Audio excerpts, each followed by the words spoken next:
নমস্কাৰ আজি 8 সেপ্টেম্বৰ দেওবাৰ আজি দিনটোত কেইবাটাও গুৰুত্বপূৰ্ণ খবৰ এই মুহূৰ্তত আপোনালোকৰ বাবে লৈ আহিছো ভিডিওটো সম্পূৰ্ণ শেষলৈকে চাই থাকিব আজি আছে আপোনালোকৰ বাবে কেইবাটাও গুৰুত্বপূৰ্ণ খবৰ আজি প্ৰথমটো গুৰুত্বপূৰ্ণ খবৰ হৈছে এবাৰ আজমলক চ্যালেঞ্জ দিছে ৰকিবুল হুছেইনে আৰু আজমলক চ্যালেঞ্জ দি এবাৰ ৰকিবুল হুছেইনে খুলিব এবাৰ সুপাৰ 80 আৰু সুপাৰ 100 আমি জনাই আছো গুৰুত্বপূৰ্ণ খবৰ বদৌদিন আজমলক এবাৰ প্ৰত্যাহ্বান জনাই দুবুৰীৰ কংগ্ৰেছ সাংসদ ৰকিবুল হুছেইনে ডাঙৰ ঘোষণা কৰিছে এবাৰ আজমলক চ্যালেঞ্জ কৰি ৰকিবুল হুছেইনে ছাত্ৰ ছাত্ৰীৰ বাবে খুলিব সুপাৰ 80 আৰু সুপাৰ 100 যত থাকিব বিভিন্ন ধৰণৰ সুবিধা ৰকিবুল হুছেইনৰ সুপাৰ 80 আৰু সুপাৰ 100ত ছাত্ৰ ছাত্ৰীসকলে 40,000 টকাতে অধ্যয়ন কৰিব পাৰিব যত আজমলৰ সুপাৰ 40ত খৰচ হয় শিক্ষাৰ্থীসকলৰ 2,70,000 টকা কিন্তু ৰকিবুল হুছেইনৰ সুপাৰ 80 আৰু সুপাৰ 100ত খৰচ হ'ব মাত্ৰ 40,000 টকা আজি দিনটোত সেই ঘোষণা কৰিছে এবাৰ সাংসদ ৰকিবুল হুছেইনে আজমলক চ্যালেঞ্জ কৰি এইদৰে ডাঙৰ ঘোষণা ৰকিবুল হুছেইনৰ আগবাঢ়িছো আজি দ্বিতীয়টো খবৰ এটা গুৰুত্বপূৰ্ণ খবৰ আপোনালোকৰ বাবে কিয়নো এবাৰ গৌৰৱ গগৈৰ তৰফৰ পৰা মুখ্যমন্ত্ৰী হিমন্ত বিশ্ব শৰ্মাক উদ্দেশ্য কৰি কেতবোৰ মন্তব্য কৰা হৈছে গৌৰৱ গগৈয়ে কয় যে অসমৰ মানুহৰ বিবেকক আৰু অপমানিত নকৰিব হিমন্ত বিশ্ব শৰ্মা মিছা অপপ্ৰচাৰ ৰাজনীতি বাদ দি অসমৰ জনসাধাৰণক সেৱা কৰক এই মন্তব্য কৰিছে গৌৰৱ গগৈৰ তৰফৰ পৰা আৰু কি কোৱা হৈছে এই মুহূৰ্তত জনোৱাৰ চেষ্টা কৰিছো আমি জনাই আছো এটা বিশেষ খবৰ অসমৰ মানুহৰ বিবেকক আৰু অপমানিত নকৰিব মন্তব্য গৌৰৱ গগৈ আৰু কয় যে মিছা অপপ্ৰচাৰ ৰাজনীতি বাদ দি অসমৰ জনসাধাৰণক সেৱা কৰক সিমানেই নহয় ডিব্ৰুগড়ৰ ৰাইজ যেতিয়া বিজেপিৰ ওচৰৰ পৰা আঁতৰি আহিছে তেতিয়া ওচৰ চাপিছে মুখ্যমন্ত্ৰীৰ মন্তব্য কৰিছে গৌৰৱ গগৈয়ে নিজৰ চকীখন বচাবলৈহে ৰাইজৰ ওচৰত আহিছে হেনো মুখ্যমন্ত্ৰী গৰাকী এইদৰে মন্তব্য কৰিছে গৌৰৱ গগৈয়ে কয় যে বাগানৰ লোকসকলক লৈ চিন্তা কৰক চৰকাৰে সিমানেই নহয় চাহ বাগানত লৈ অহা ধন সঠিক মতে খৰচ কৰক চৰকাৰখনে এইদৰে মন্তব্য কৰা পৰিলক্ষিত হৈছে কেৱল কাৰ্যালয় বনালেই ৰাইজে আকোৱালি নলয় মুখ্যমন্ত্ৰী নিজৰ ধন সম্পত্তি বৃদ্ধি কৰাৰ বাহিৰে বেলেগ একো কৰা নাই এই মন্তব্য এবাৰ গৌৰৱ গগৈৰ তৰফৰ পৰা আৰু কোৱা হৈছে যে ট্ৰেডিং স্কেম এটা আটাইতকৈ ডাঙৰ স্কেম ট্ৰেডিংৰ লগত জড়িত আছে ডাঙৰ ৰাজনৈতিক নেতা অভিযোগ উত্থাপন কৰিছে ট্ৰেডিংৰ লগত ডাঙৰ নেতাসকল জড়িত আছে অসমৰ আৰক্ষীয়ে দোষীক ধৰিব নোৱাৰাকৈ ইমান দুৰ্বল নহয় দোষীক নধৰিবলৈ আৰক্ষীক হেঁচা প্ৰয়োগ কৰা হৈছে বুলি মন্তব্য গৌৰৱ গগৈ এতিয়া সকলোতে CBI তদন্ত হ'ব লাগে এই মন্তব্য কৰিছে গৌৰৱ গগৈয়ে পৰৱৰ্তী খবৰটো আপোনালোকৰ বাবে অত্যন্ত গুৰুত্বপূৰ্ণ কিয়নো ৰাজ্যত পৰিছে উৎকট গৰম সহ্য কৰিব নোৱাৰা গৰমত এবাৰ ছটফটাইছে জনতা আৰু তাৰ মাজতে বতৰ বিজ্ঞান কেন্দ্ৰৰ তৰফৰ পৰা আৰু এটা খবৰ ওলাইছে যে অনাগত 3-4 দিনলৈকে ৰাজ্যত পৰিব উৎকট গৰম সিমানেই নহয় 48 ঘণ্টালৈ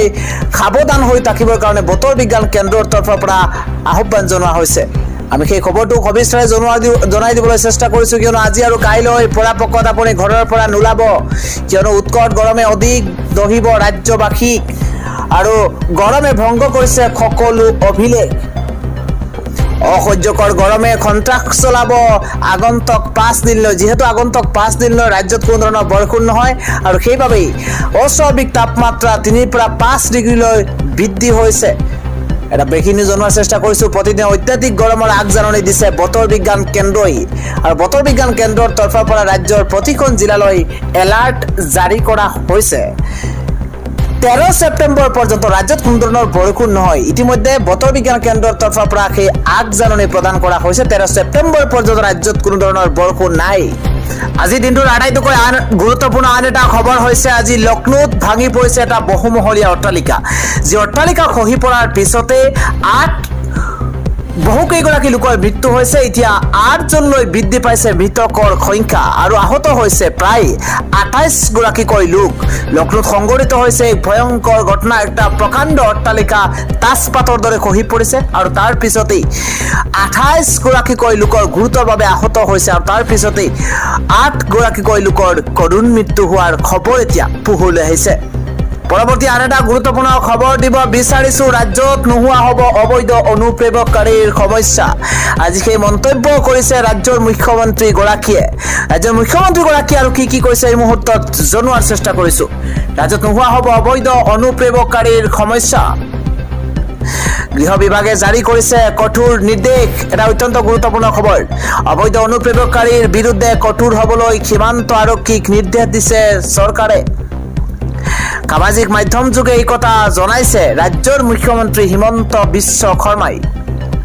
পৰৱৰ্তী আন এটা গুৰুত্বপূৰ্ণ খবৰ হৈছে অপৰাধ দূৰীকৰণৰ বাবে এইবাৰ সংখ্যালঘু ছাত্ৰ ছাত্ৰীৰ তৰফৰ পৰা এটা ব্যতিক্ৰমী পদক্ষেপ হাতত লোৱা হৈছে সংখ্যালঘু ছাত্ৰ ছাত্ৰী এইবাৰ ৰাজপথ কপাই তুলিছে হাতে হাতে প্লেকাৰ্ড লৈ এইবাৰ অপৰাধ দূৰীকৰণৰ বাবে এইবাৰ ৰাজপথ কপাই তুলিছে একাংশ সংখ্যালঘু ছাত্ৰ ছাত্ৰীয়ে আমি জনাই আছো এটা বিশেষ খবৰ অপৰাধ দূৰীকৰণৰ বাবে ৰাজপথলৈ ওলাই আহিল সংখ্যালঘু ছাত্ৰ ছাত্ৰী এটা গুৰুত্বপূৰ্ণ খবৰ চকু আৰু মুখত কলা কাপোৰ বান্ধি এইবাৰ শতাধিক ছাত্ৰ ছাত্ৰীয়ে তীব্ৰ প্ৰতিবাদ সাব্যস্ত কৰা পৰিলক্ষিত হৈছে আজি দিনটোত আটাইতকৈ গুৰুত্বপূৰ্ণ খবৰ সমাজৰ পৰা হত্যা দূৰ কৰিবৰ কাৰণে হিংসা দূৰ কৰিবৰ কাৰণে দৰ্শন লুণ্ঠন দূৰীকৰণৰ বাবে এবাৰ ৰাজপথ কপাই তুলিছে একাংশ সংখ্যালঘু ছাত্ৰ ছাত্ৰীয়ে নিচাজাতীয় সামগ্ৰী বন্ধ কৰাৰো দাবী জনাইছে সংখ্যালঘু ছাত্ৰ ছাত্ৰীসকলে অত্যন্ত গুৰুত্বপূৰ্ণ খবৰ নাওবৈচাৰ ফতেহপুৰত কণ কণ ছাত্ৰ ছাত্ৰী এই অভিনৱ প্ৰতিবাদ সাব্যস্ত কৰা পৰিলক্ষিত হৈছে আজি দিনটোত ৰাজনৈতিক প্ৰেক্ষাপটৰ এটা ব্ৰেকিং নিউজ হৈছে এবাৰ ৰিপুন বৰা পুনৰ ঘূৰি আহিছে কংগ্ৰেছলৈ আৰু কংগ্ৰেছত যোগদান কৰাৰ পিছতে ৰিপুন বৰাৰ তৰফৰ পৰা প্ৰথমবাৰৰ বাবে প্ৰতিক্ৰিয়া প্ৰকাশ কৰা হৈছে ৰিপুন বৰাই কয় যে মোৰ পুৰণি ঘৰলৈ ঘূৰি আহিবলৈ পাই মই অত্যন্ত সুখী মই গৌৰৱ অনুভৱ কৰিছো কেৱল সিমানেই নহয় ৰিপুন বৰাৰ তৰফৰ পৰা যোগদানৰ পিছতে কি মন্তব্য কৰা হৈছে আমি সবিস্তাৰে খবৰ লৈ অহাৰ চেষ্টা কৰিছো আমি জনাই আছো এটা অত্যন্ত গুৰুত্বপূৰ্ণ খবৰ মোৰ পুৰণি ঘৰলৈ ঘূৰি আহিবলৈ পাই মই গৌৰৱ বোধ কৰিছো বুলি মন্তব্য ৰিপুন বৰাৰ সিমানেই নহয় তৃণমূললৈ গৈছিলো বিজেপিক উৎখাত কৰিব পাৰিম বুলি কিন্তু দেখিলো যে তৃণমূলেৰে নোৱাৰি আৰু সেইবাবেই যুঁজখন আৰু অধিক শক্তিশালী কৰিবৰ বাবে মই কংগ্ৰেছলৈ পুনৰ ঘূৰি আহিছো বুলি মন্তব্য কৰিছে ৰিপুন বৰাই কংগ্ৰেছত যোগদান কৰি ৰিপুন বৰাৰ তৰফৰ পৰা কেতবোৰ গুৰুত্বপূৰ্ণ মন্তব্য কৰা হৈছে ৰিপুন বৰাই এইদৰে কৈছে সেই যুঁজখন আৰু অধিক শক্তিশালী কৰিবৰ বাবে পুনৰ মই